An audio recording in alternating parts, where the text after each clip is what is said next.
Yan, good day mga kapatid. Ngayon ay mag-change oil tayo dahil na standby itong dahil sa lockdown dito na gamit. So standby siya more than 5 months. Pero tinanggal ko yung baterya, kaya lang yung baterya pumigay na. So hindi na po.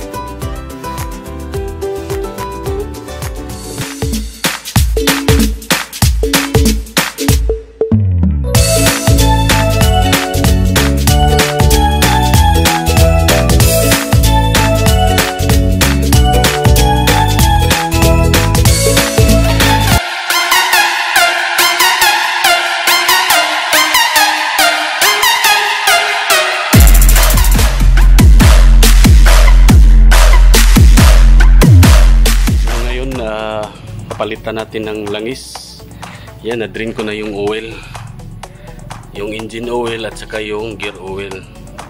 Papalitan natin yung dalawa, yung engine oil at saka gear oil. At saka bumili din ako ng bagong palit na baterya at saka spark plug para sigurado, dahil medyo naka-standby siya. So ito, nilalan din ko ng baterya sa Yamaha. Yan, Phantom. Sinahan namin binili. Yan, may kasama pang yung tawag nito, yung screw. Yan, maintenance spray. Maintenance spray siya. Yan. Tapos yung engine oil natin, Yamaha. Itong synthetic automatic. Tsaka bagong spark plug. Spark plug NGK yung brand, sa Yamaha din natin nabili. Saka yung gear oil,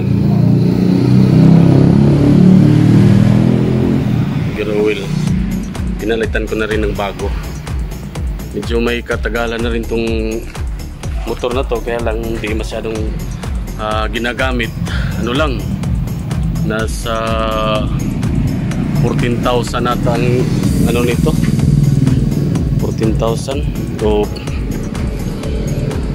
15,000. Kunti lang ang gamit nito. Yan, subukan nating panda rin mamaya.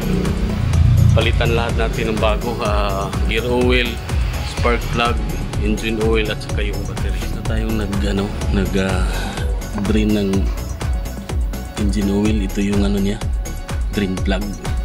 Dalawa to, meron din dito sa ilalim. Ito.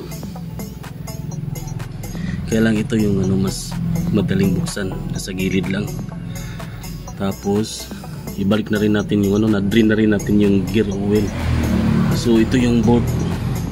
Pareho lang, 12 yung yabi na gamitin. So ibalik na natin para mapalitan natin ng bago.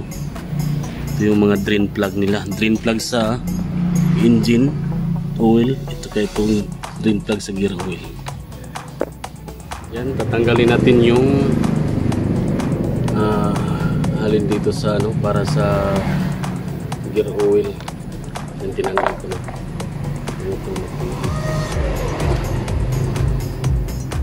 Ito yung para sa gear oil dito mo binalitan namin ito ng halin. Yan, dito natin ilagay yung gear oil.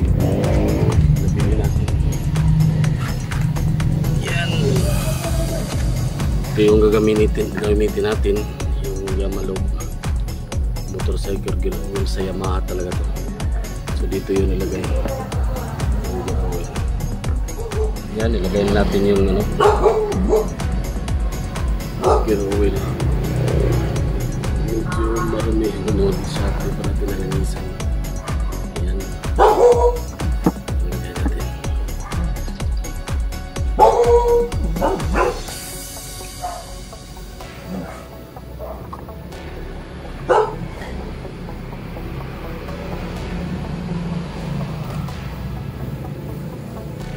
Yan, tapos na natin nilagay yung gear oil. So tatakpan na natin. Yan, medyo maingay yung mga aso dito sa parking. Yan, titan lang pakanan.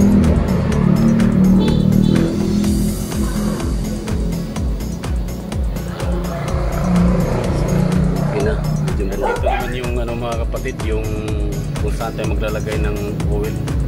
So dito, tanggalin natin. Tinanggal ko na para madali. Magkuha ka lang ng impudo. Tapos ito yung ano niya. So ilagay natin yung oil. Kuha muna tayo ng impudo.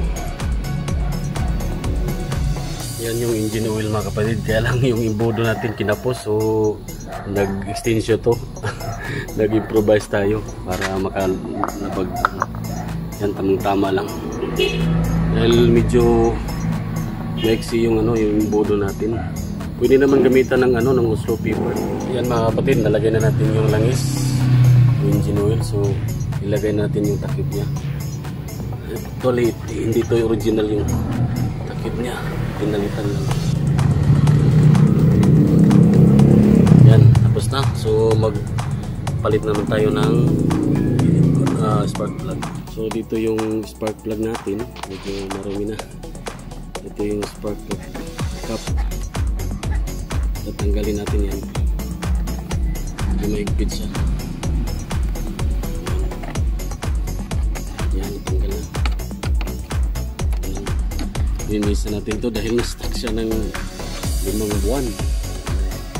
Yung spark plug natin, papalitan natin. Saka linisan natin yung... Yan mga kapatid, ito yung dating spark plug niya. Medyo okay pa naman, kulang na to sa linis. Pero niguro tayo, pilitan natin ng bago. Ito yun o. Spark plug. Yung GK sa Yamaha din to.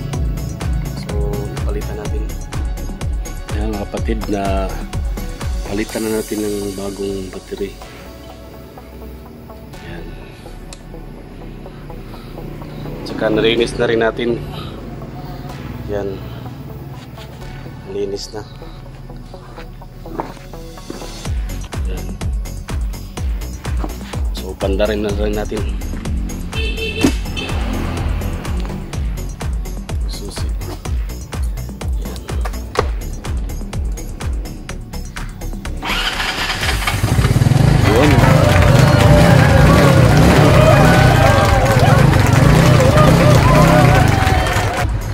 Gumana na.